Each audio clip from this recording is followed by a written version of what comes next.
And this meeting is being recorded. We're calling the meeting to order, and as we have had to over the last year or so, we've had to pivot occasionally, and with Omicron rapidly increasing, and the office out here is fairly well done, but there's a few minor details to do. We're meeting in a smaller space, and the county was urging virtual sessions, so we're doing that today. I just like everyone to know that there's no physical quorum present here in the room, but we have 10 of the 12 members, I believe, at the count who are present online. So there will be no votes today on anything we do, but we had several things on our agenda. We wanted to go ahead and keep with them so we can keep moving forward during the year. So we've got the attendance on the committee members, and Dr. Jameson doesn't need to, but I see a couple other people online. Would you like to introduce yourself, please? Sure. This is David Richardson. I'm part of the PERC team that's doing the broadband study, and appreciate being in the meeting this afternoon. Well, thank you for joining, David. And then we have... I'm Lynn Holt, and I'm also part of the PERC team, and thank you for inviting me. Okay. And I'm Cindy Miller, and I'm also part of the PERC team. Okay. Well, we've got PERC real well represented. It's good. And I was telling Ken before we started, they're a significant center over on campus and well recognized. And we have a couple of guests here in the audience. Would you like to introduce yourself? Hi, my name is Sherry Cranky. I'm a resident of Island Grove, which is down the southeastern part of the county. I'm Tim Cranky, and I'm also a resident of Alachua. Okay, welcome. Thank you. I think there's one maybe member of the public that we can ask them to identify themselves. Okay, can you tell Mary? Yes, my name is Mary Galligan. I was waiting to be recognized. I am also part of the PERC team. Okay, thank you, Mary. Let's see, Lynn Holt, could you identify yourself? Yes, my name is Lynn Holt. I think I did already. I'm part okay, your picture went off, so we didn't get sorry about that. And Elizabeth, can you identify yourself? Hi, yes, Elizabeth Kaysen with Children's Trust of Alachua County. Hey, welcome. We appreciate everyone being in attendance at today's meeting. And like I said, there's nothing in Free range. So if you could remember to silence your mics. Yeah, that's the thoughts. And so I want to reinforce that we're not going to take any action today, but we wanted to go ahead with it. And I also want to assure the public that you'll be allowed at appropriate time to participate in the meeting. I'll ask you if you have any questions or any comments you want to make like we normally do, and we'll do that. And I do want to start out with a brief chair's comment. So we thank Cindy for letting us meet out here. This won't be our permanent location in this room. It'll be across the way. I did have the opportunity to attend the dedication of the facility. And there was a great crowd that day, fairly large media coverage. I'm guessing, Cindy, I don't know if anybody took the count, but there were probably a couple hundred people here at least. Yeah, it was over 100. Okay, so there's a good sized crowd. I did have a chance to talk with Commissioner Prizia, Commissioner Cornell, Commissioner Wheeler, Commissioner Alford. They were all very complimentary about the Rural Concerns Committee and the way that they've stayed active and engaged during the COVID process and that contributions they were making. And I also got a chance to talk with Sean about the grant program that he followed up on with us. So anyway, I thought it was a very worthwhile day to come to that. So one of the issues we've been trying to identify the issues of concern to people in the rural areas. And obviously we've heard a lot about roads and highways. We've heard about economic development. But the one that we've heard about right up in that same type level is related to broadband and inaccessibility.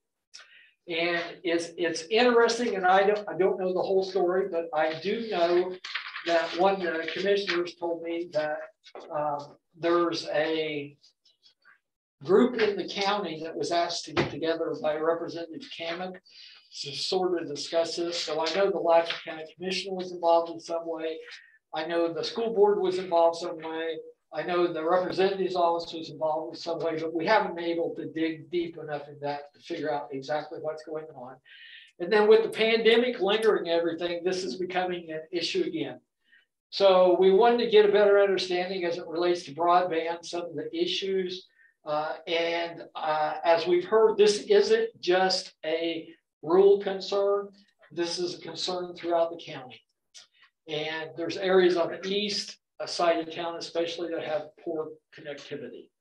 So anyway, with that, that's going to be the thrust of our meeting. We're going to have two presenters today. One is Dr. Jameson, who's the director of the PERC Center, Public Utilities Research Center over on campus. And we're going to have him go ahead and start off. And then we will have followed up by Tommy Crosby, who's Assistant County Administrator and Director of the Office of Management and Budget, who will fill us in on some other things. So with that, Dr. Jameson, we'd like to turn it over to you and welcome your comments. And probably after you're finished, we may have some questions for you. All right. Well, thank you very much for the opportunity to talk with you. As you indicated, I direct the Public Utility Research Center at the university, and we've been around since the early 1970s. Our main mission with PERC is to help people analyze issues well. We don't have a particular policy agenda. We really try to stay out of any space where we're making policy recommendations, although that gets really hard when people ask you to do a research project and give them a recommendation, but we try to avoid it as much as we can. Our purpose is really just to help people think well so that they can pursue the objectives that they have.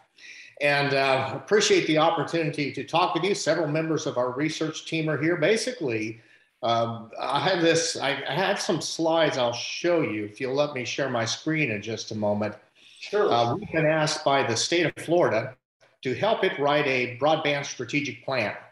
And so we put together a team of people that I've worked with in many different ways. They're experts on some on broadband, some on local government, some on doing reports for legislature and supporting legislative work, some on regulation, some on data analytics. So it's a diverse team that can take care of all the different aspects. And some of them are here, and I'm really grateful they're here. And anytime I get something wrong, you'll probably hear from them. They'll stop me and correct me. They're not a very shy group. So am I able to share my screen yet? You should. Yes, here I can. Okay. Let me see if I can find it. All right. So can you? We can see that fine. All right. I don't think you're seeing my slides, right? No, we are seeing your introductory slide. It looks like it's just showing the first one. Okay, good. That's not what I'm seeing at all. So, all right. So let me jump into this. Here's what I'm going to talk about. Part of our research is to look at the state of broadband. So I'll tell you how we're going about that and what at least we think we know so far, and how you can discover some of your own information, what people are trying to do to fill these different kinds of broadband gaps, this development of Florida's strategic plan, and then kind of some thoughts on what you can do. There's a lot more that we could talk about that can really get covered, but I at least want to give you a set of tools and ideas that you could do more with. So let me first start with this state of broadband.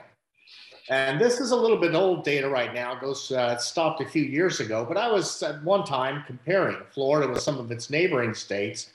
And this is the percent of population without broadband access. And you can see that Florida was doing pretty well compared to its neighboring states. So there's reason to think that we're okay, at least relatively speaking, but there's certainly a lot can be done, as you know, from talking with your own constituents. COVID really brought this all to bear for people, or at least brought it out in the open. So this shows as a US number, the number of fixed broadband connections, that's wires into your home, coaxial cable, DSL, maybe fiber optics. And you can see how that's changed over time. Once COVID hit, that really surged. And what the customers are telling us then is that this was really important for them as they tried to deal with all the different kind of movement restrictions, commerce restrictions, education restrictions that came about in dealing with COVID. But what you really want to know, if you're in Alachua County, is what's it like where you are? Data across the United States may be nice to know, but it's not something that you can actually do something with. Now here we have a Florida Office of Broadband. It was formed a few years ago by the state legislature, and part of its mission has been to develop a broadband map. A broadband map tries to show where broadband is in the state and how it's performing. This is a pretty new effort, so there's a lot of details missing, but this is where they are going right now. They just developed the initial cut of the broadband map, and you can see a link to it. So you could go there and look at, you could look at Alachua County. So I clicked on Alachua County and took this screenshot of it. Now the print is a little small, so you can't read all of it, but it shows the different companies that are providing broadband in Alachua County, how many years they've been doing that. You can see what their data speeds are like. And so it gives you at a broad level, a high level, kind of what things are like in Alachua County. You can also zero in on different cities. Unfortunately, if you ask for details on any kind of the small cities, even just like the city of Alachua, it's not going to show you much. In fact, this is for Gainesville, and for Gainesville, it only has details on a couple of connections. But they're trying to expand this, and so over time, as the state continues to develop this, you'll get a lot more detail on this. The next step for the state in developing its broadband mapping is to launch what it calls a crowdsourced broadband map. The map it has right now, a consultant went and gathered data, actually downloaded data from a lot of different sources, develop this interactive map. You can go and look at different kinds of things that are going on in Florida, compare Alachua County to Marion County or any other county you want to. But this crowdsource will get a lot more detail. And so they'll have people saying, in my specific location, we're doing great. Or in my specific location, yeah, I can get broadband, but it's not really broadband. I'm not getting much bandwidth here at all, or I just have nothing. And so this will help people kind of figure out where are the gaps and where are they enduring. And so give people an opportunity to do something about that. Now, you mentioned earlier in your meeting that there are local people that are taking some responsibilities in these areas. According to statute, each county is to form a local technology planning team, and the Florida Office of Broadband has been working with groups on that. I should have looked up who that is in Alachua County. I didn't get that done, but I can look that up and get that to you, and perhaps that'll be helpful to you. These local technology planning teams have fairly broad responsibilities, but one of which is to figure out what should be done about broadband in their particular area. Sometimes they're cooperating at regional levels. Certainly there's interaction with the states. And so this is something that the state and the Office of Broadband are really looking to do a lot of the work. Part of our writing of the strategic plan, that's another step for the state, is to develop this strategic plan, is figuring out exactly different options and opportunities for these local technology planning teams to collaborate regionally and to work with the state and to work with the federal government. So we'll have a lot of different levels of activity going on.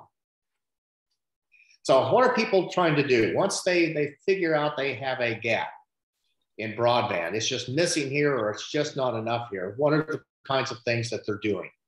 Well, I won't go into detail here, but this is a diagram that's used around the world for people to think about, how do we fill gaps in broadband? It's simply saying that some places have broadband, they're doing just fine. And the reason they're doing just fine is because broadband makes commercial sense in those spaces. That when you ask somebody who provides broadband, is this something where you can profitably do your work? They'll say, yes, that's why we're there. And so that area, those areas, we don't really worry about too much. Then there's some areas where broadband is financially viable, but nobody's providing it there yet. And so those areas we also don't worry about too much unless it's going to take a long time for the broadband to get there. Then we might start thinking about, well, maybe we should take some action. Beyond that, those are the white areas in this particular graph, are the areas where broadband just doesn't pay for itself. And absent some specific action to help finance the broadband, it's just not going to happen. And those are some of the areas that we worry about the most. Even in the areas where it's commercially viable, we still worry about, are there barriers? Are there things that are holding it back? It all makes financial sense, but maybe there are some local regulations. Maybe there are some physical barriers to deployment. Maybe there are some other problems. What are those barriers? My team is looking into that as well. So we want to deal with those. But in terms of the finances, we're worried about areas where it's just not going to pay for someone to provide that service. And we have to figure out an alternative means of financing that besides people just paying their broadband bills. Okay, so what are the major efforts that people are engaging in? A lot of the activity over the years has been at the Federal Communications Commission in Washington, D.C. It used to just simply send money to telephone companies and said, go forth and provide service.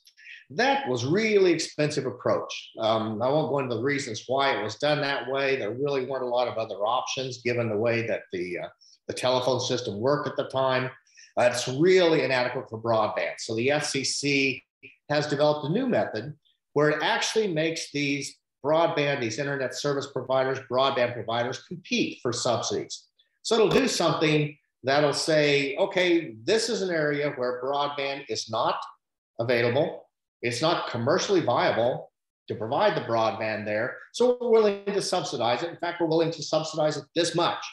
Would anybody be willing to do it for that much? And so some companies will say, yeah, we'll do that. And I say, all right, so let's now lower the price. Who's willing to do it for that much? And so they run a kind of a reverse auction is what they call it, to where people are bidding down the subsidy. So you get an efficient amount.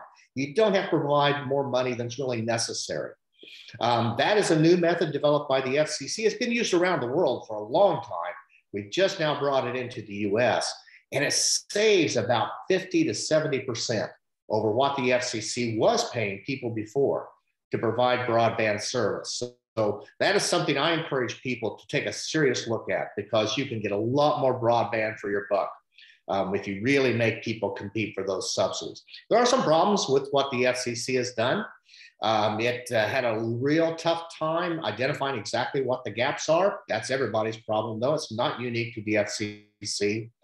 There's contracting, getting the exact type of service down has been a problem. A lot of satellite companies tended to win these subsidies.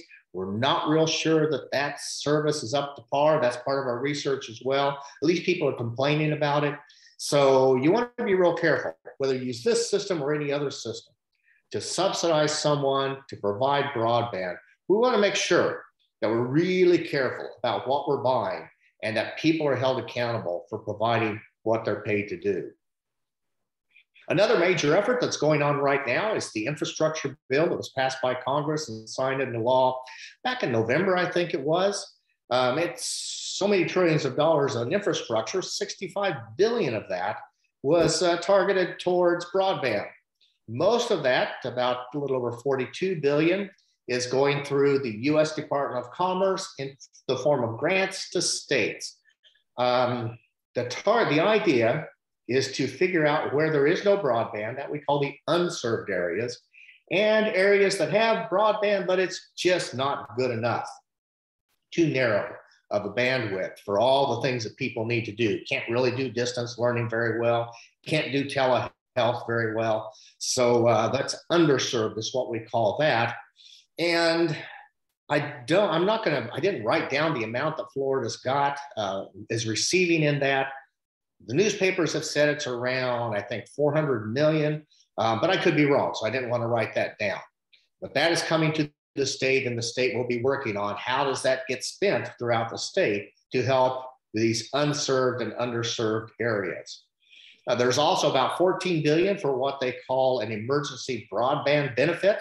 This is something the FCC started providing during COVID, and it's a $30 a month subsidy to eligible households. It's not necessarily about keeping people connected. It's really part financial relief for people that they really do need the broadband, and budgets are tight for them. So this helps them out to make sure they can keep that broadband, but also have money to operate with. The infrastructure bill also has some other pieces in there. I won't go into all of them. Some of it's coming to the U.S. Department of Agriculture. That's available as well.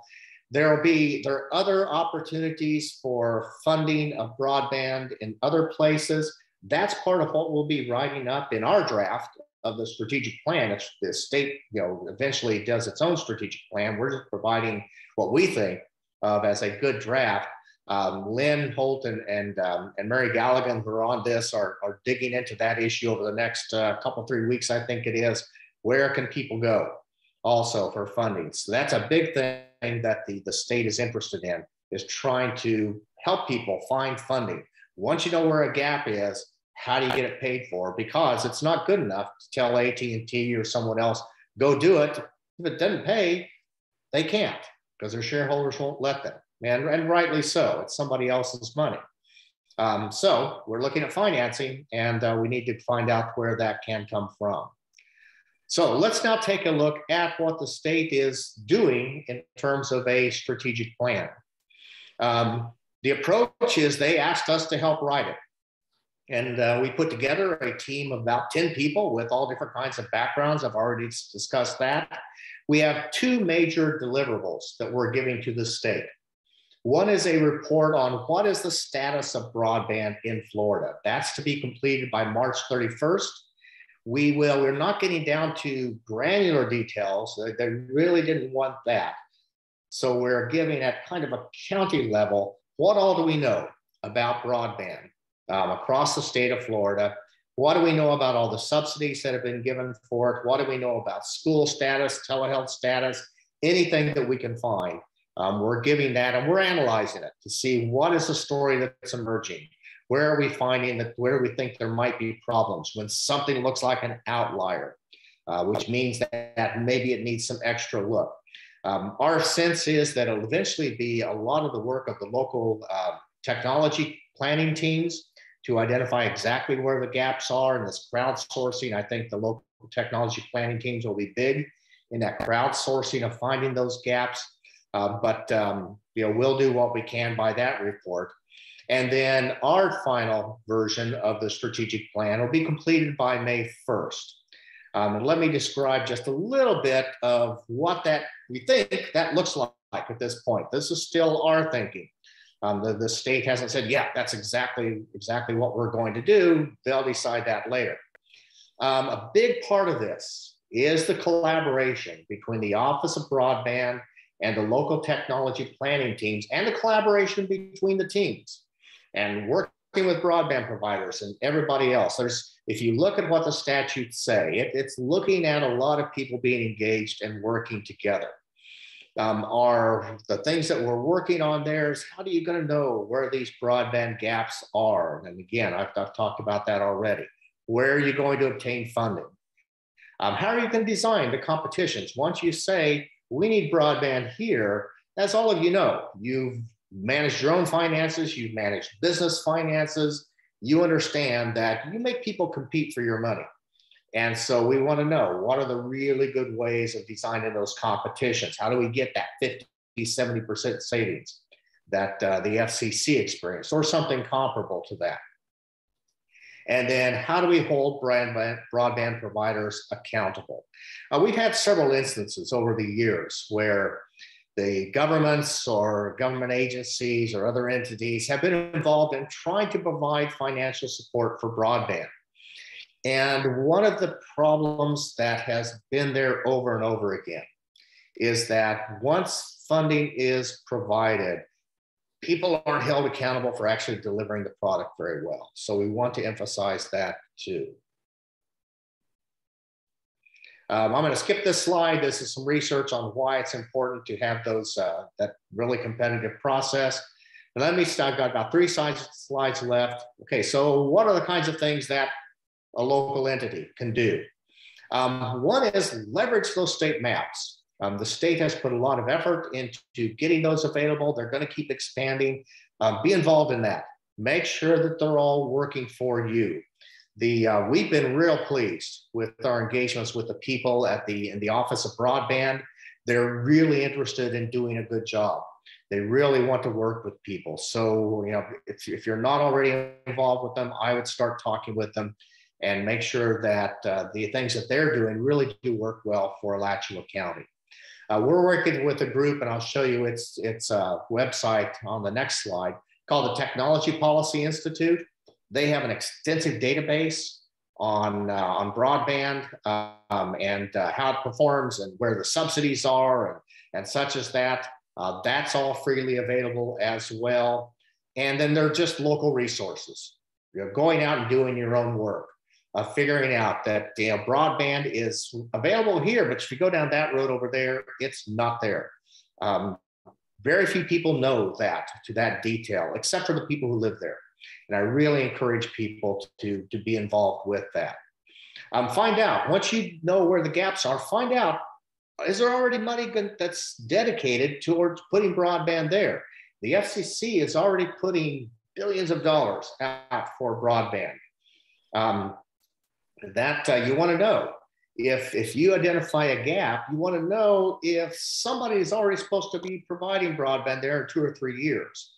Because if that's the case, how much of your own money do you want to put into that if it's already going to be there? Because it'll take you 2 to 3 years to get it built anyway. So you want to know, and we will be producing that kind of data in our report, but that's also available from the FCC. A little hard to read. You have to know the regulatory jargon, but we'll make that as clear as we can in a way. And look for any other groups that are funding, and we'll be able to talk about those in our reports too. Develop your priorities. We can't build everything all at once. And so what can we do first? And how do we really design good contracts for people who are going to be doing the work of putting in the broadband? The contracting is hard to do. It's hard to do for a lot of reasons. One of which is that the technology is going to keep changing. And how do you make sure that what you're getting is really going to stay up to date? And then I'd really encourage people to use an intensely competitive process. I really like the FCC's reverse auction process. Won't go on to the reasons for why. I've known the people that are involved with it. They're really, really good. And I've just been impressed with how much money people are saving by using something like that. Okay, how do you have to figure out where that gap is? You can look at what the FCC provides. The U.S. Department of Commerce is putting up a map. Our own state office is putting up a map. Ookla is a speed test site. You can look at their data. Facebook has data. Google has data. Microsoft has data. We're pulling all that into the work that we're doing. But you want to look for your own selves and see what you can learn. There's the speed test there. You can test and see how well those work. A little bit of caution on the speed test. They're not gospel as to what the network can do. They're the gospel on what that customer is trying to do at the time the test is taken. So sometimes it can kind of understate what the network's really capable of. So you want to make sure that you're reading all of this correctly. And then again, just go out and kick the tires and find out where things are, because a lot of times the broadband providers don't really know where the networks are, even though they've built them and other people have built them. Sometimes their records are wrong. So go out and do your own work, know where things are, figure out what your priorities are. The Technology Policy Institute, you can see its website there, and encourage you to use their information as well. So anyway, that is the extent of my presentation. Glad to talk about whatever kinds of things I can help you with. If I don't know something, I'll admit I don't know. And if one of my team members knows, they can chime in, or we'll find out for you. Okay, thank you very much. I'll start with the committee. Any questions for Dr. Jameson or the team from committee members? I think it would help. This is Jean Chance. I would like to have a master list of the major addresses for research sources for the map, particularly both for the state of Florida, for the nearby counties, as well as Alachua County. Okay, I'll send you these PowerPoint slides, and when I do that, I'll poll my team to make sure we've got everything. We'll send you those along with the PowerPoint slides. Thank you so much.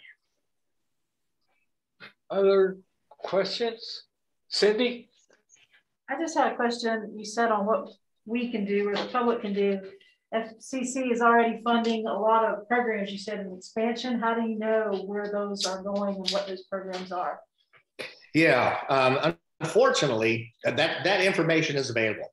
Unfortunately, it's in regulatory ease. I used to be a telecommunications regulator. We had our own vocabulary. So you can, from the Federal Communications Commission's website, find that information. We will translate it into English and put it in our report as well.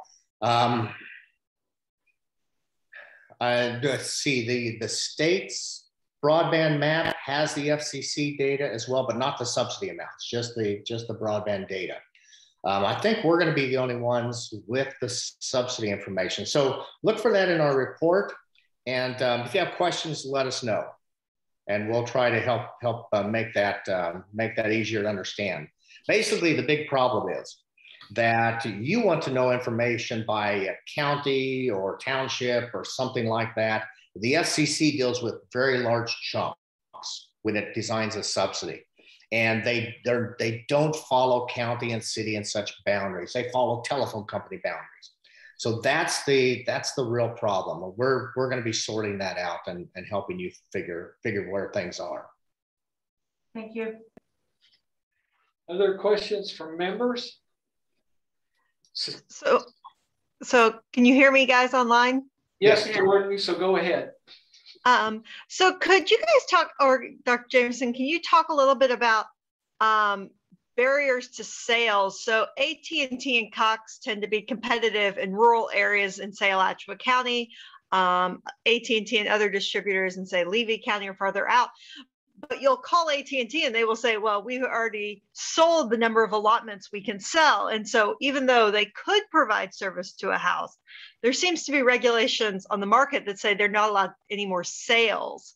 And I think some of these were lifted during COVID to allow more sales of points of sale or whatever during that time. But it seems to be that providers may even be in an area and able to service an area, but they have their hands tied with being able to sell to that household.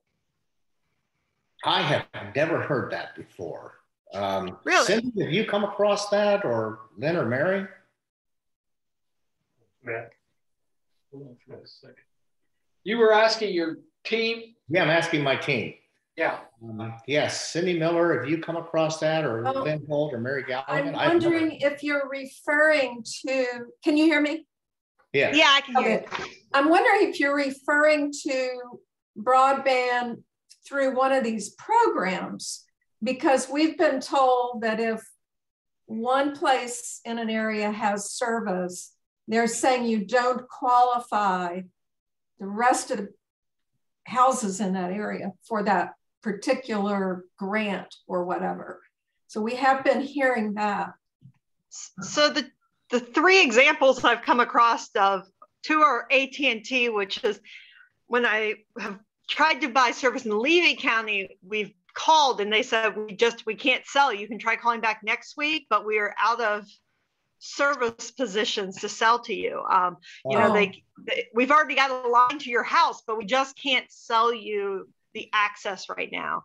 And then we have another one who lives a street or two over from me in Western Alachua County, where they tell them that, yeah, we're on your, like AT&T, we're on your road, but you are a Cox household and we cannot sell to a Cox household you have to be at AT&T, that they are restricted to who they sell to, that they can't hold more than 50% of the market, and therefore they might be in the area but can't sell to the houses.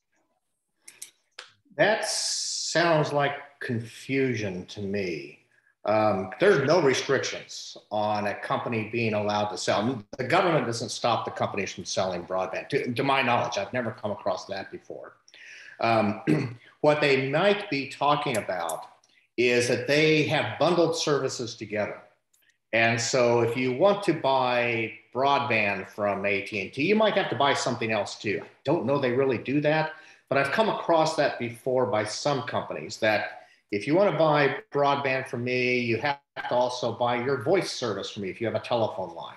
I don't know if that's a situation that has happened before. That may be what they're talking about, but there is no market allocation. That may just be people not understanding each other, or maybe the AT&T rep is confused. My wife is a business owner. She built a building for her business about a year ago. And we had to talk to we talked to 2 or 3 different broadband providers. None of them knew whether or not they served the area. Finally, I talked to a friend of mine in Washington, D.C. that sorted it all out, and she had to pay somebody to build the fiber. But the broadband providers didn't know what was there and what wasn't there. So sometimes people just get confused. That may be the issue. Well, I would think that, except this is like the 3rd or 4th time I've come across the same issue of AT&T saying, we're just out, you have to call back next week, and we'll see if anybody's dropped the service before then. Now, so I don't know. Could be. And that may be a different issue. It could be that they only have so much capacity to be able to provide the broadband connections. So the capacity to provide broadband isn't just the connection to your home. It's all the connections up the food chain, if you will, to where they get to a backbone fiber someplace else. And they do indeed have limited capacity for some of those. Those are kind of the choke points.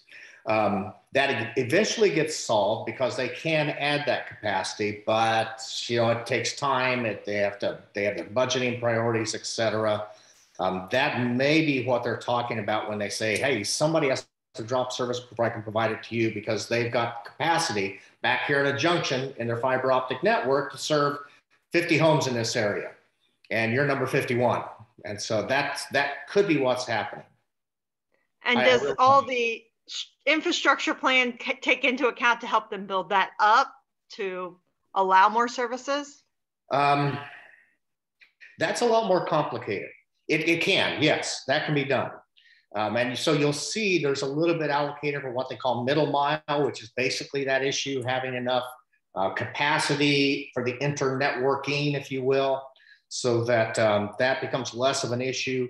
What gets harder if you're if you, for example, or your local community wanted to finance someone to expand that capacity, it's really hard to nail them down that they've indeed done it and it's just for you, and it's hard to do.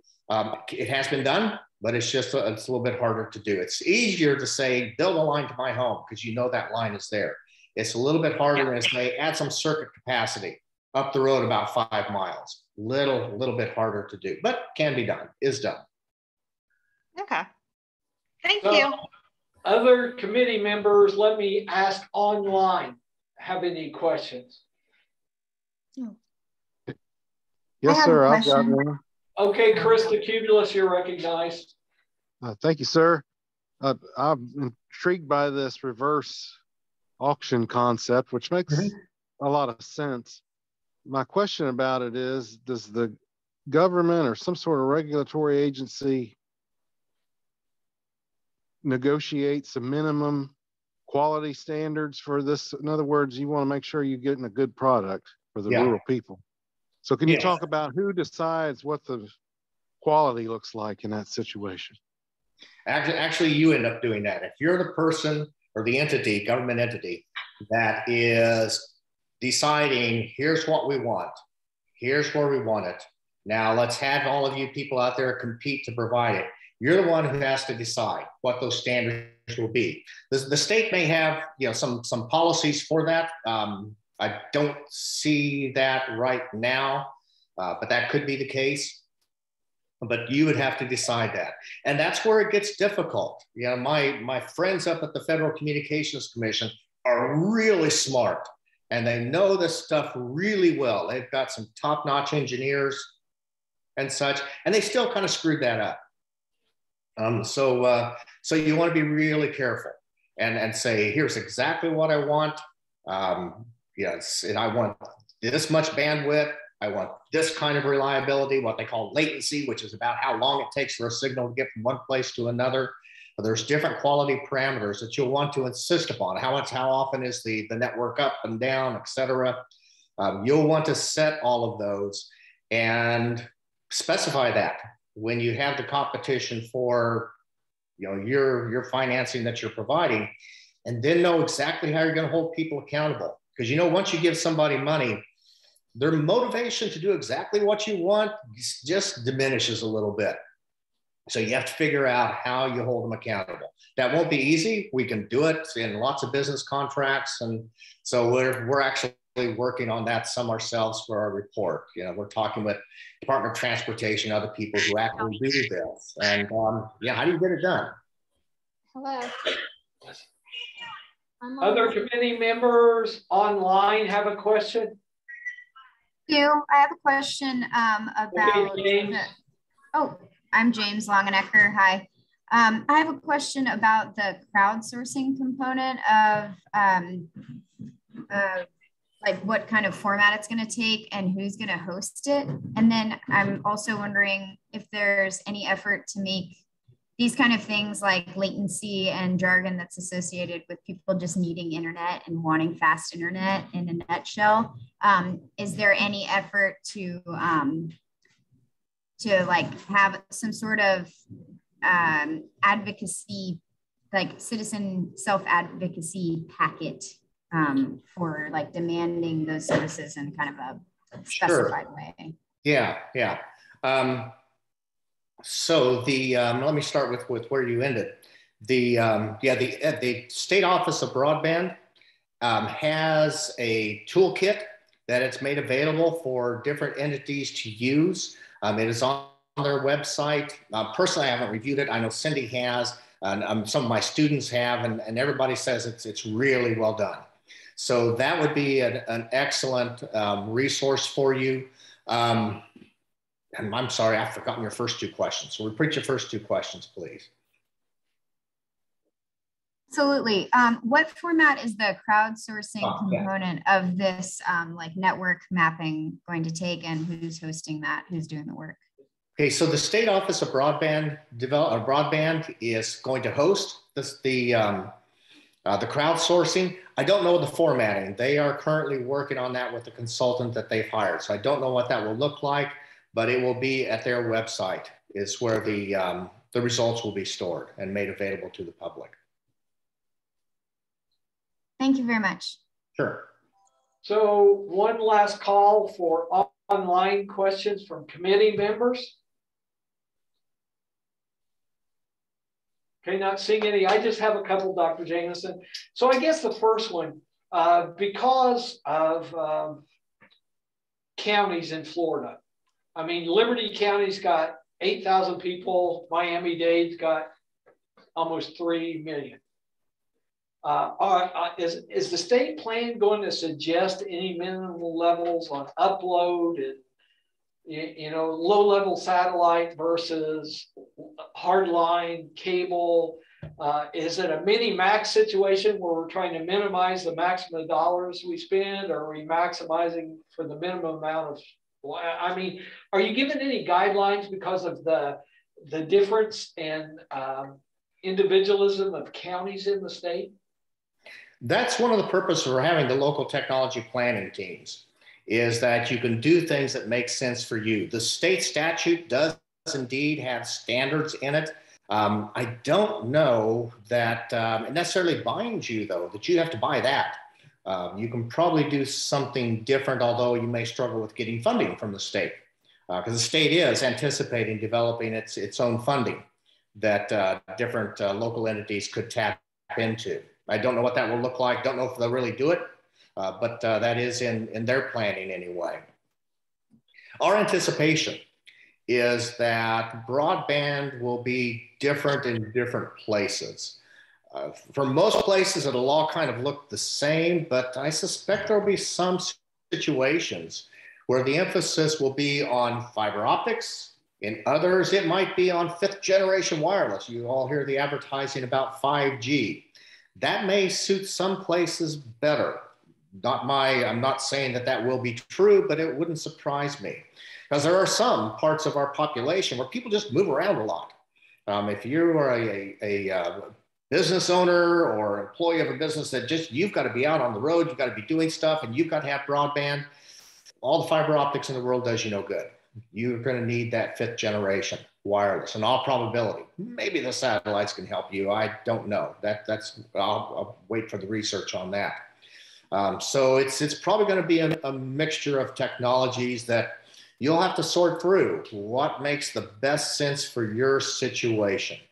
And maybe you'll just say, I need something that accomplishes this, and let the different providers debate right in front of you and say, well, here's what my technology can do, and here's what mine can do. And then you can design your program around what they reveal from their arguing amongst themselves. The other question I have is, and you mentioned it, the technology changes so rapidly. Yeah. Are we going to spend all this money to have it be outdated in 18 months? I hope not. That has happened before, but I hope that that would not be the case. What I encourage people to think in terms of is scalability. Make sure that you insist upon technology choices that scale. We have found that out for the past 2 decades, I guess, maybe 3 decades around the world. My research center does a lot of work around the world. And we discovered very early that if you put in a system that can't grow, that's a real problem. Because once people get a taste of what broadband can do for them, they want more. And so you want something that is going to scale. What other kinds of technologies are going to evolve, I don't know. I've got some people looking into that. We'll do the best that we can, but the reason we call it the future is because we don't know it. And so we'll do the best we can in that regard. What we'll have to figure out is how can we design agreements that can adapt as customer needs change. David Richardson has raised his hand. He's one of the people actually looking into that issue, so maybe he's got some insights. Okay, David, do you want to comment?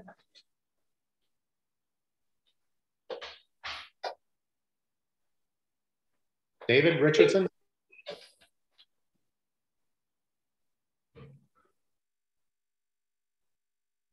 Maybe he stepped away for a moment. Okay. But yeah, that's going to be really hard. And so we're talking with the Federal Communications Commission to find out how its people thought about this. We're going to do everything we can to include those kinds of issues in the strategic plan. But there's not going to be an easy answer. There won't be something you can say, check that box. It probably won't be that simple. Well, it's something that concerns me. I know Alachua County and the city of Gainesville have both said through the American Rescue Plan, they got $24 million they're going to put in. Mm-hmm. I haven't seen anything from the schools or anything like that, but in some ways, that's funny money because, the likelihood that it keeps coming year after year, long-term funding. And the other thing, I don't think they've matched up. So what do we know about disadvantage economically, racially, whatever the issue, on households who even have access to a computer? Yeah, so we're not going to have extensive data on what the households have and do. That's not part of our charge, so we're not getting into that. What we are doing is trying to the extent we can, talk with different types of what I call marginalized groups. So they might be racial communities, poverty, rural, whatever it is that kind of keeps them on the edge of what a lot of other people do. And find out what really works for them. And then we want to be able to say, here's, to the best of our knowledge, how the state and local communities can reach out to these types of communities and help them figure out if broadband is for them, that here's a package, here's a product mix, here's a pricing arrangement that really works for them. So you're right that we need to pay attention to that. And we're going to do the best that we can. It's not a major part of what we're asked to do, but we are going to look into it. Because it's a problem that's just bothered me for a really long time. I've been involved in this space for probably 30 years. And a lot of the things that we thought were true turned out to not be. And this is a problem that we've never actually solved very well. David, are you with us now? David Richardson? Oh, you're muted. Yes, I'm here. Okay. Can you chime in on they had the question of, technology is going to change. How do we design our agreements so that they can adapt as technology changes? You're one of our experts in this public-private partnership or whatever you want to call it. Some people don't like that term. That's fine. You're one of the experts in the area. What are your thoughts? Well, I think the key there is going to be making sure that the private entity is not the technology provider, that the private entity is providing broadband and is not married to a technology. So they could use whatever technology works for this period of time, but then migrate because it could be 5G in the future. Who knows? But again, to make sure that they're not married to a technology, and that the government entity actually has a contract with not necessarily a technology provider. They're going to be part of the team. They're going to be a huge part of the team, perhaps have equity in the deal, but the provider has to be agnostic on what the technology is, or to use different technology in different places depending on what fits. So I think that's going to be a key in setting up the contract so that it can change as the technology is changing. Yeah, that's a clever idea, David. I've not seen that used a lot, where you're contracting with someone as an obligation to pay to provide the service, but they may not be the hardware provider. They may contract these short-term contracts with other people for the hardware. Yeah, that right, that might because be the entity that is that the government has a relationship, they can have any number of contractors. They can have any number of technology vendors, and again, it may be that it's a longer term contract, and for the first 3 years or 5 years or 7 years, you would use a particular technology, but it would be incumbent on the private entity to make sure that they were staying in front of it and get ready for the next one. Okay, so I have a follow-up question on that, because on the reverse auction, which I looked at that, and I thought that was very interesting. I mean, they got it for a fraction of what they thought, but I think Florida got something like 12 contracts statewide or something. There were a couple in this area, but one of them that was in Florida, and I think it was in this area, I may be mistaken, was by Elon Musk company. And obviously in the news, I've heard and read that just in the last couple of months, I can't remember how many thousands of low-level satellites he's putting up to provide communication and internet capability and stuff like that. So when you've got both the technology person and the provider building on the contract, I think you got a potential for having a flaw with that, of having a provider versus not tied to a technology company. Because I don't see him bidding that it's not going to be something that he's doing technology-wise. Yeah, that's one of the biggest complaints I've heard about what has happened with the FCC's processes, was that the specifications open the door for the satellite providers that some people don't like. I don't know. I know that satellites have a latency problem. Elon says, I've got it solved. And maybe he does. He's a very bright guy. And he hires really good engineers, but satellites are still that far away, and latency is about distance. Electrons only travel so fast. Microwaves, or not microwaves, radio waves only travel so fast. Whatever it is that you're sending back and forth, photons only move so fast. You're going to have latency if you're going very far. But like I said, he says he's got it solved, and I don't know. But I would be really careful. Okay. So I'm going to open it up now for questions from the public. And Matt, did you have one? Tim, excuse me. And identify yourself again. I will. Hey, Dr. Jameson, this is Tim Cranky. I'm a member of the public. Thank you for speaking with us today. Sure. Just a couple of questions about the PERC's position and the state interaction. So just to make sure I understand your presentation, the Florida Broadband Strategic Plan is not complete. Is that right? It's not complete. That is right. We're going to have it finished by May 1st. Our draft of it, the Office of Broadband may say, gee, that's a lot of silliness, and do something completely different. But what we'll write up will be done by May 1st. Yeah, thank you for that. I saw the date of May. I was wondering if you had any idea of when the actual plan will be approved, but it sounds like that is something we don't know at this time. Well, the Office of Broadband is obligated to deliver it to the legislature by the end of June, I think. That's when they will be finished with it. Okay, great. Yeah, thank you for that. I need to go look at the statute. One of the questions I had concerning your presentation was associated with local technology groups. What does PERC see, and perhaps the board here see, as the interaction between those technology groups and this body and the state? What does that look like on a day-to-day, week-to-week, month-to-month basis? That's more detail than we know. We're actually talking with the different local technology planning teams around the state. A few of them, we can't talk to everybody. So we've identified a few that we're going to talk with, some that have been up and running for a while, some that are struggling to get started. We want to know what the problems are there too. So we're trying to sort through what those interactions can be. And my sense is, from talking with the people at the Office of Broadband, is they seem to be pretty willing to adapt to whatever works. So if Alachua County needs this kind of interaction, my guess is they'd probably do it. Okay. So can I just interject here? So sure.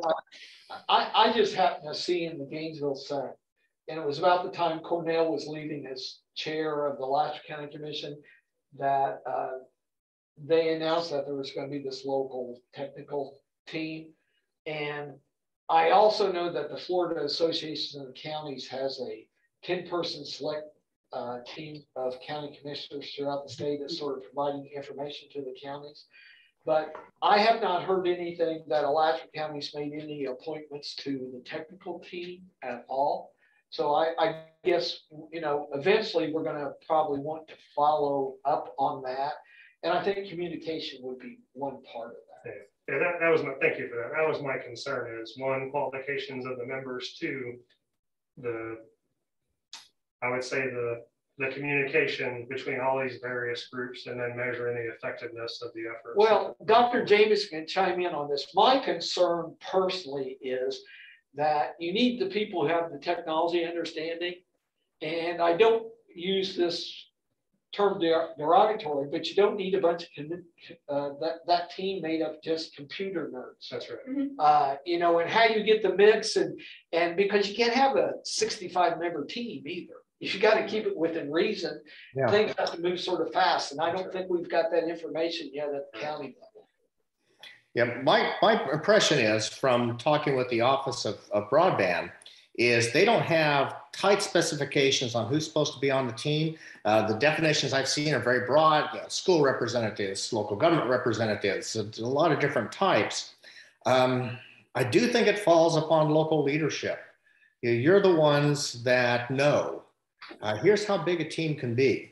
And here are the mix of skills we have, and we need to have, because you do need someone that understands the technologies well enough to throw the flag when somebody is saying something that isn't true. But at the end of the day, it's all the work of people. So you need some people that are real people as well. The leadership that can pull the team together and keep it focused for a long time. Right now, everybody's excited. There's a lot of money out there.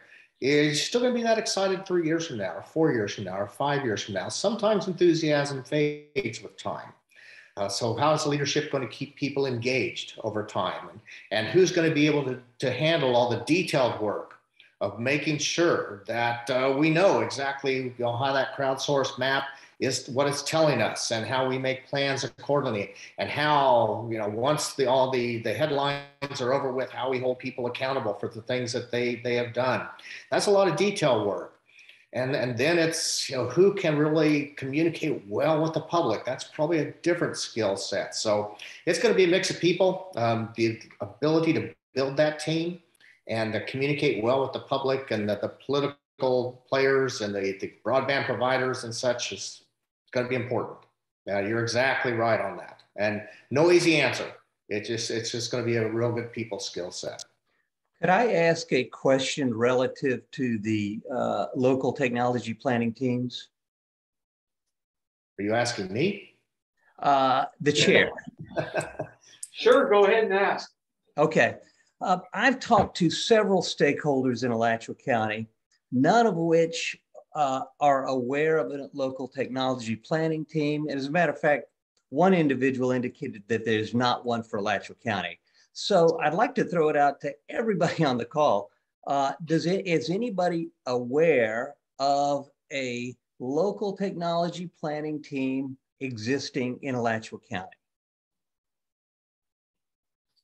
I'm not, but in fairness, and the first time I saw that there was ever going to be it, and it was right after the 1st of December, and Cornell had just sort of transitioned from being the chair to Wheeler taking over, and he had been appointed to this special Florida Association of Counties technology group, these 10 people that are addressing it from their level. So I'd say it's only been 30 days that I've even seen that there was supposed to be a local technology team. And so I don't even know if that's enough time, because the county staff here can correct me. There was only one December commission meeting, correct? Correct. So there's only one meeting because of the holidays. So they're probably just going to start getting back into that, I'm thinking, here in the next month or two. I think Thank you. Lynn, how long has that statute been in place? I'm thinking it's a couple of years. I'm looking, and I'm looking at the language too for the local technology planning teams as everybody's talking. 2021, sorry, it was approved by the governor. Oh, okay, so that is more recent than I thought. Yeah, I think that was the most recent set of provisions. But what it does say about the local technology planning teams in the statute, if you want me to read it, it says the local technology planning teams or partnerships shall work with rural communities to help the communities understand their current broadband availability, locate unserved and underserved businesses and residents, identify assets relevant to broadband deployment, build partnerships with broadband service providers, and identify opportunities to leverage assets and reduce barriers to the deployment of broadband internet services in the community. The teams or partnerships must be proactive in fiscally constrained counties in identifying and providing assistance with applying for federal grants for broadband internet service. So that's the language that was most recently added. So Lynn or Cindy, could one of you send me the statute site, and I'll make sure to forward it to them when I forward them their information? Yes. Okay, thank you so much. Also, I noticed that the new law took effect July 1, 2021. Yes. So there hasn't been a whole lot of time. All right, but my mistake. I thought it might be helpful to know too that when the Florida Office of Broadband did all their workshops, Alachua was part of the North Central Florida Regional Planning Council. Yes. So they have connected with those regional planning councils, And on their website, they have the recordings, video recordings, well, recordings of all those planning council meetings. So that might be interesting because they had a lot of different sectors participating, like the libraries, the schools, the providers. And so you may find it helpful to listen to the workshop itself. Okay, and I don't want to cut it short. I'm going to give any other member of the public have a question. There's one online. Can you tell me who it is? Because I don't see a hand raised. It's Memory Stewart right here. Okay. Memory Stewart, do you have a question on the broadband?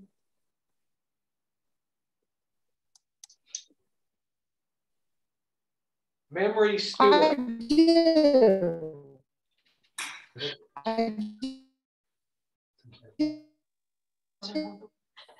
That sounds like that's a computer. So can you close that off? She's telling us she needs better broadband. Yes, that's correct. Yeah. Starlink.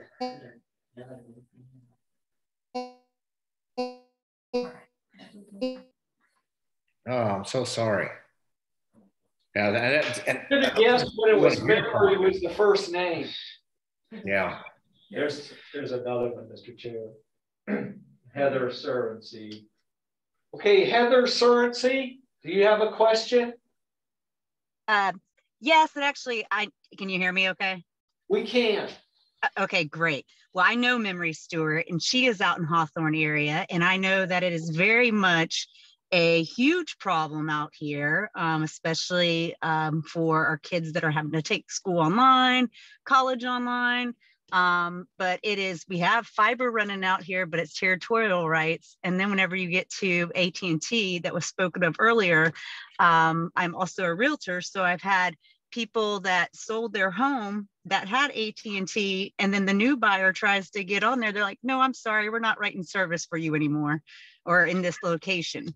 So I think whenever we do have because this is foreign language to me, all this broadband and the terminology, but I would really love to see an advocate, because for the east side of the county that knows this terminology for the broadband, fiber, everything you need. I just know I want high-speed internet. So, and easy access, so I can work with customers. I can work online for school. My kids can do that too. But without access, you can't work and you can't go to school.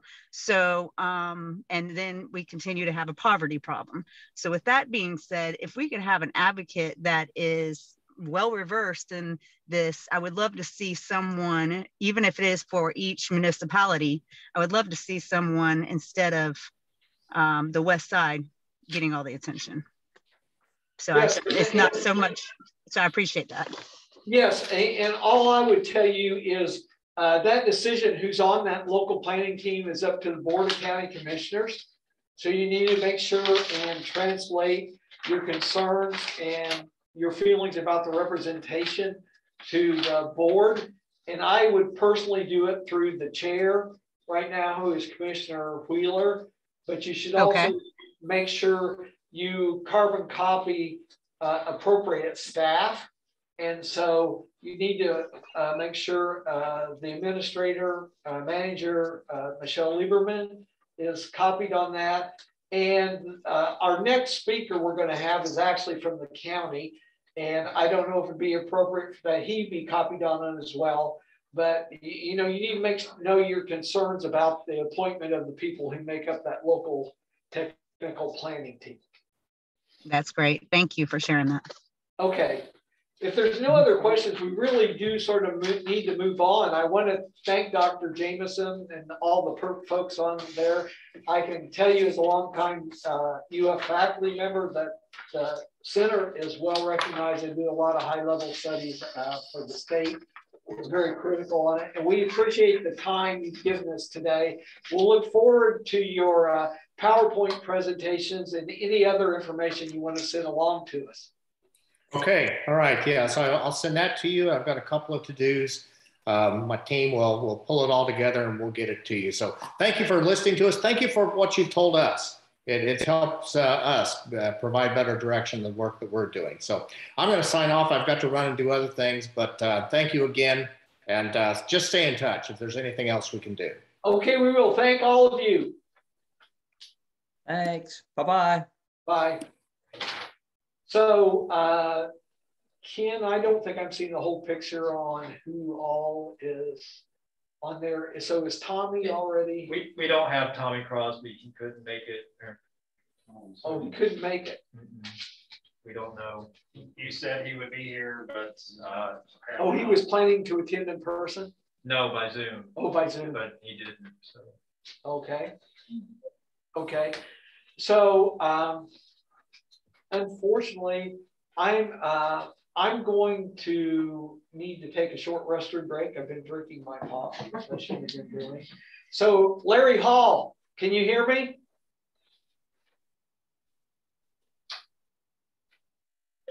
Yes, I can hear you. I'm sorry I'm not there. For some reason, when my calendar rolled over to 2021, I always had it set up for notify me 1 day before the meeting and 1 hour before the meeting. I got involved in a project today and it came up as a 10-minute warning, which was no way I could get there. So I'm here by audio through my work Citrix. It will not allow me to turn the camera on. So that's why you don't see me. Okay. I need to step out for a second. So is it okay if we just take a short break? Because we don't really have another agenda. It'll take me just a minute. But and if there's something you would like to discuss that doesn't need any action, Larry can go ahead and lead that discussion. So I'm going to step out for just a second. Okay. I might just add, and I didn't think it was relevant to the prior discussion, but the subsidies are things that I'm familiar with. Where I live in a small subdivision, 34 units, half of the homes had AT&T internet and half had Windstream. The south half was on AT&T, the north half, the subdivision on Windstream. When the people who lived in the homes that had AT&T sold their homes, the buyer of that home, the new owner, was not allowed to take over the AT&T service. So they had to use satellite or virtual private networks or whatever. Our president of our association negotiated with Windstream a very reasonable fee for installing fiber throughout our community and giving us access. We all now have high-speed internet. Of course, we had to pay for it out of our homeowner's budget. But one of the owners who used to work for AT&T said, how can you do that? Because this is a regulated area. We were told that fiber is not regulated, copper is, therefore Windstream could run fiber anywhere they wanted to, which they did. We all now have very good high-speed fiber internet in our community. Wow. My neighbors don't want to hear that.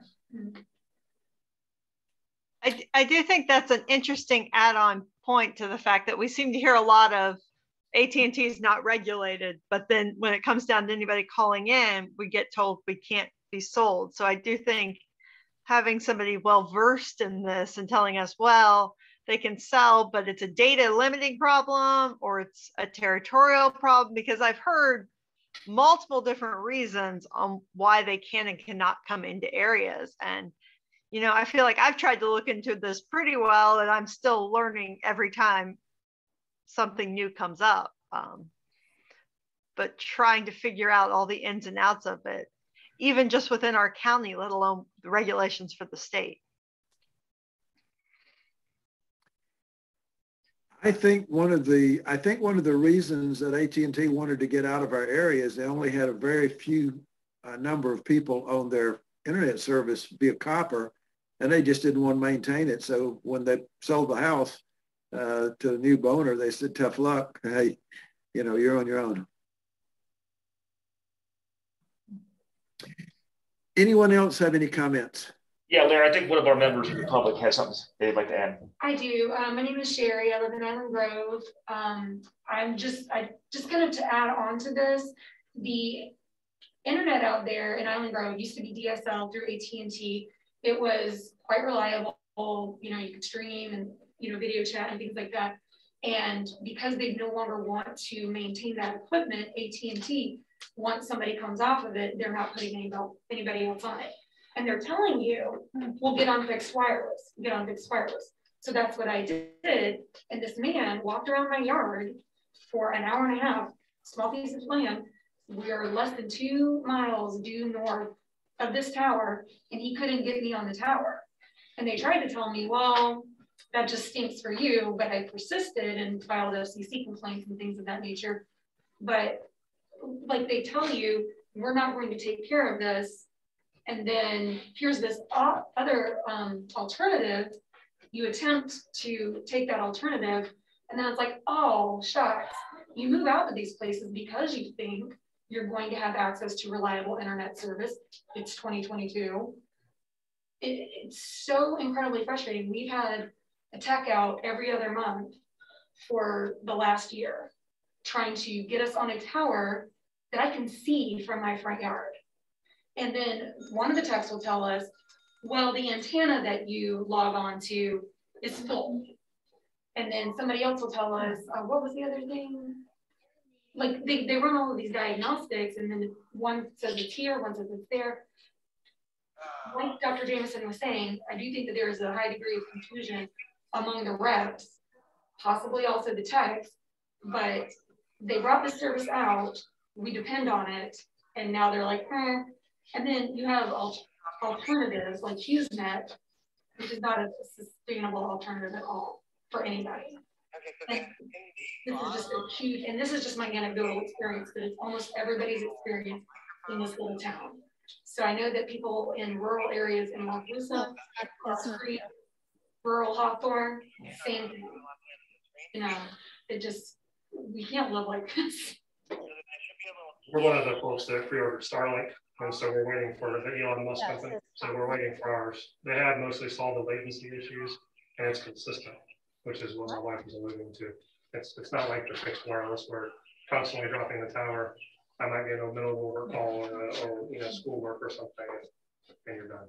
So I think what we're trying to say is that when we have these technology groups with the right people and the communication structure you mentioned, we also need to make sure that we're looking at existing infrastructure and the ways that the utility needs to correct the existing infrastructure, and it may not be a wholesale replacement. You know, there may be other options. Well, I think it's important to point out to Larry's point, a lot of this stuff, you know, it's not just located, you know, localized to the east side of Gainesville or west side.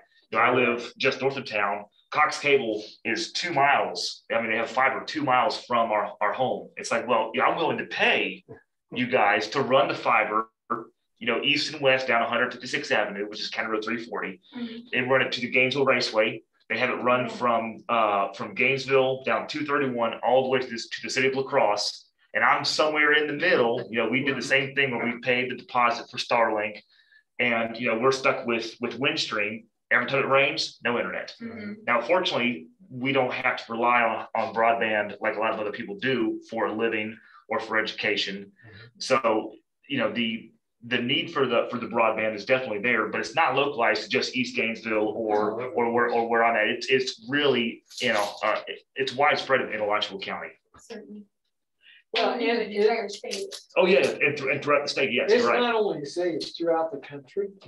And you know, you hate is a sample of one, but my mother-in-law is very elderly, and you know, she does not have internet capability right now.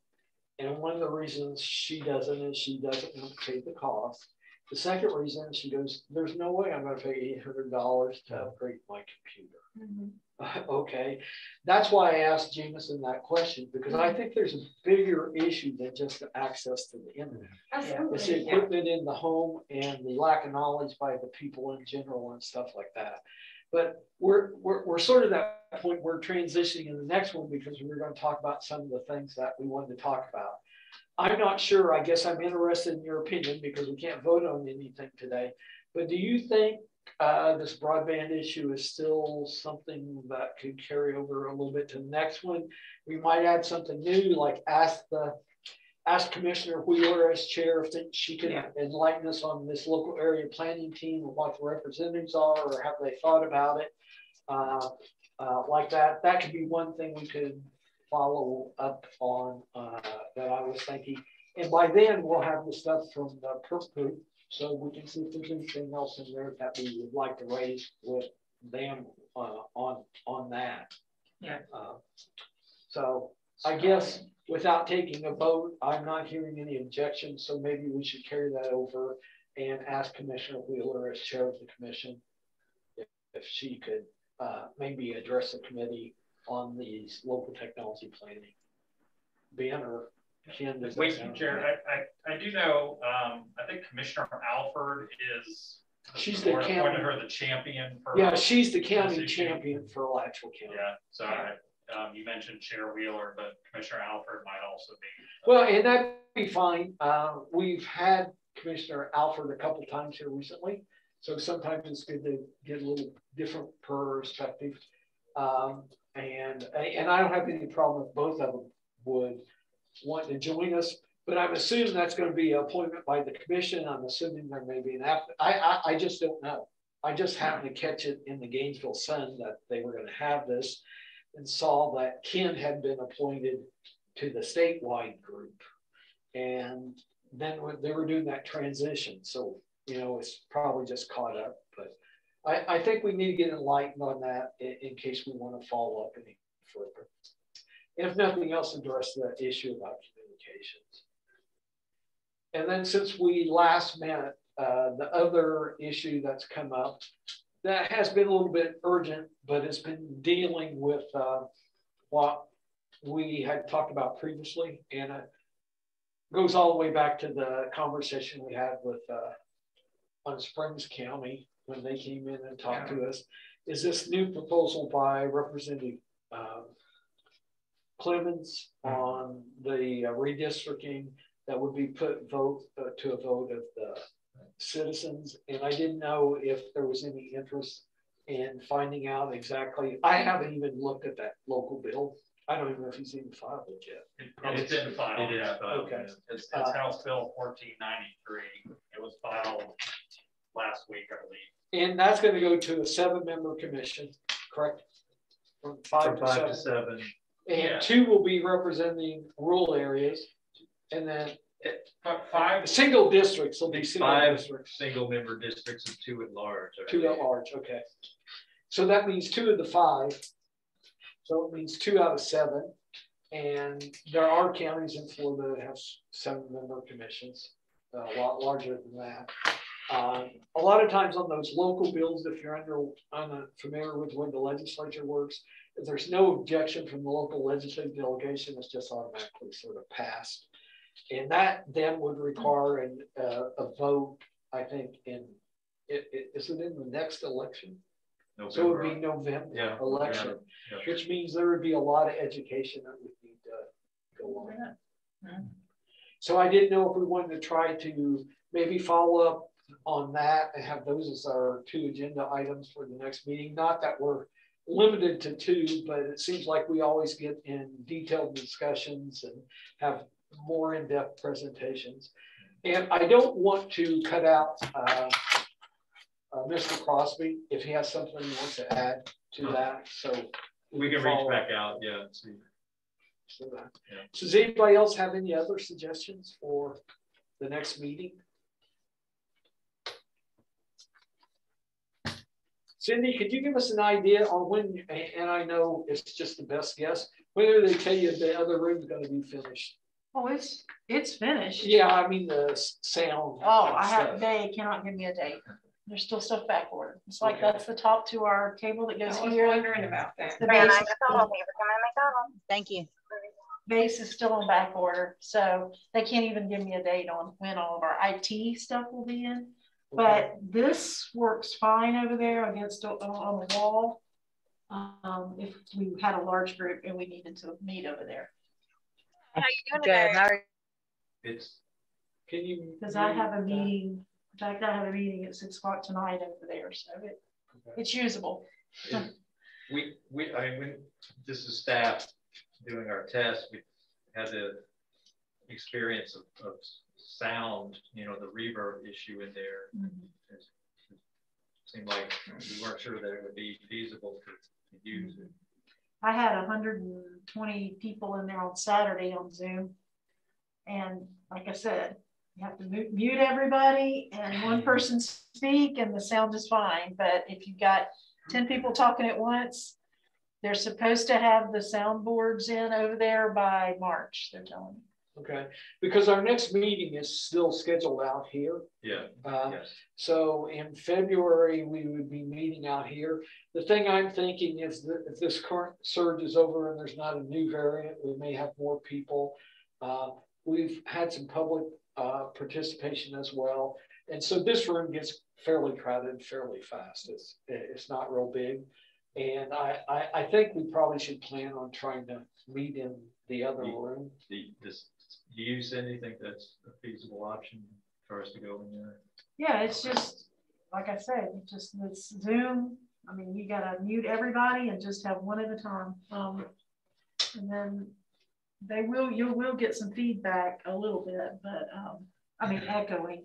But they were all able to hear on Saturday. I had about 50 in person and I had about 75 or so on Zoom. It worked. So, okay. I mean, we just work with what we have. And then so you can just think out forward. Our March meeting is the one where we're going to try to meet at least once a quarter more towards the center to eastern part of the county. So it will be downtown at the county administration building. So you need to be considering that for March. Ben and Ken and have worked on streamlining the way we're going to try to start the meeting so it doesn't take us long on attendance and some different things like that. So we're going to give that a try. We sort of use it today instead of having the roll call and everything like that. And it's obviously easier when we're in person. I think we just have to face the fact that we're going to probably have to go with the mixed technology thing for the next several months, at least, if not forever. Well, and I know the superintendent, I'll give him a phone call after I get out of this meeting, tell him to get on that. So those were the only thing we need to talk about. You know, minutes will have to wait and get approved later. I always wonder about when we can't vote and do some different things that it was it's worthwhile going ahead with the workshop, but I thought this was a pretty productive workshop. We got quite a bit of information today. And we'll follow up and send stuff out with you. I also want to thank Ken and Regina, and it got buried in my email box, but I want to get in this pattern. When we have someone come out, we send them a note, say thank you at least for your time. And they've got me the drafts, although I've been able to talk to Commissioner Christie and everyone personally, but I've got a draft on that. I'll be getting those out in the morning, make sure to send them to Jameson and his staff as well. Right. I have a question. Yes. So we have workshops, I can't remember. Does attendance count? Yes. Yes, it does. Even though we don't vote on it? Yes. Yes. Okay, good. I was wondering. Yeah. Yes. And we don't have anybody that has any issue with correct. There's no attendance issues. Okay.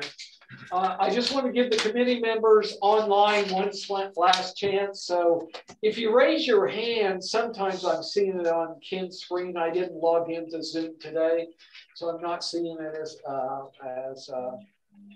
I have a question. Okay, Mr. Baines. Yeah. So you say that will the minutes be approved for this meeting, or no minutes are taken? There's no votes taken today, so the last minutes can't be approved. Okay, and then okay, then that's pretty much answered my question. So I just wanted to make sure I was gonna add something to the minutes as far as like just clarity. I know the one lady that said she was a realtor, you know, wanted representation for the east side of Gainesville, and you know, I kind of feel her hard on that. So I just hope she follow up and contact the necessary committee members. And I would love if they do have a board or chair. I would love to do that. As far as with communication, and then the other thing didn't really get clarity of. You said the Spring Hill have been entered into records and will be voted on. What was the question again? The bill. The bill on the districting? Yeah.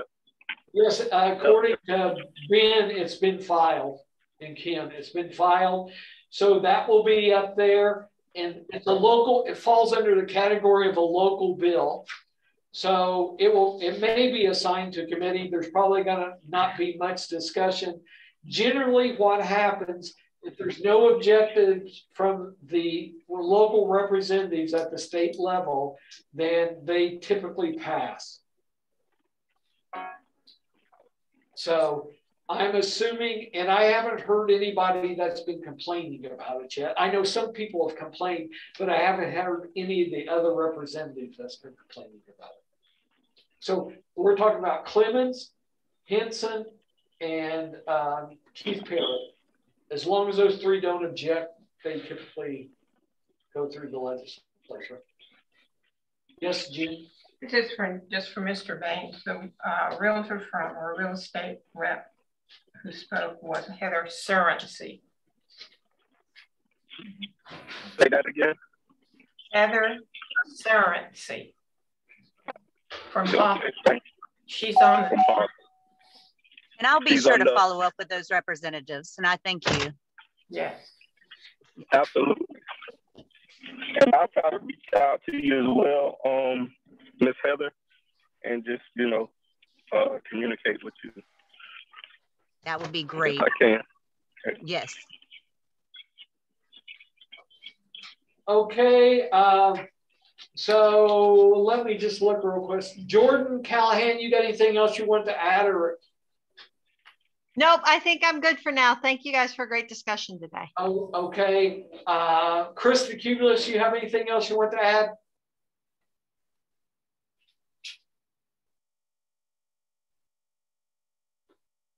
Okay, I'm moving on. Mr. Salva, you have anything else you want to add? Oh, sir, I'm good. Okay, Janet Hearn, thank you for joining. You have anything you want to add? I do not, but I want to say thanks for a great discussion. Okay, Larry Hall, anything else from you? No, I don't. I think it was a very good meeting, though. Good topics. Okay, and Miss Werner, do you have anything you would like to add? No, sir. Okay, so with that, and since we can do no action, I will adjourn this meeting. Thank you. Thanks for coming.